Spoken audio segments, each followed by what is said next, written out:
the man pressed the switch. The machine instantly fired an energy beam. They quickly lay on the ground and used a magnifying glass to observe carefully. Soon they spotted the shrunken statue, but just as they were celebrating, the machine behind them finished charging again.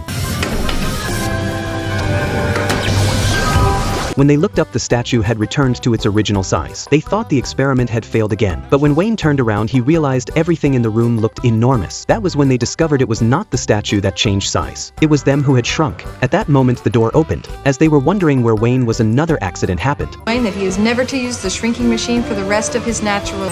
Wayne knows he's forbidden to ever touch that thing.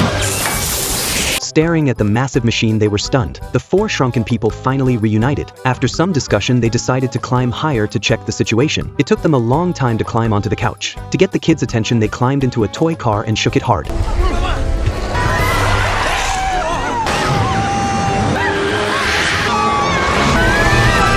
The toy car flew straight into the laundry basket. Luckily, they landed on the clothes and were not hurt. Then the ground around them began to shake violently. The kids were collecting the laundry. They casually dropped the basket on the floor. The tiny group tumbled out of it. Before they could recover from the dizziness, they saw their son collapse to the ground from illness. The medicine bottle was in the kitchen. To reach it quickly, they decided to use the bubble machine. When the chance came, they jumped into a bubble. Jump!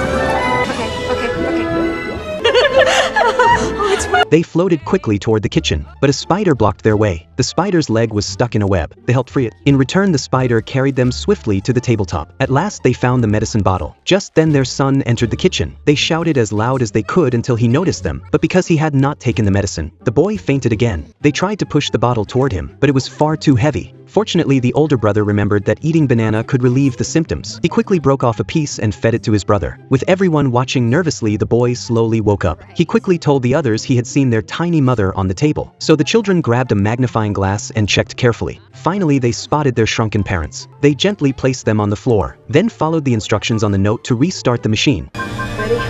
2, 3. The four of them finally returned to normal size. The family hugged each other with joy.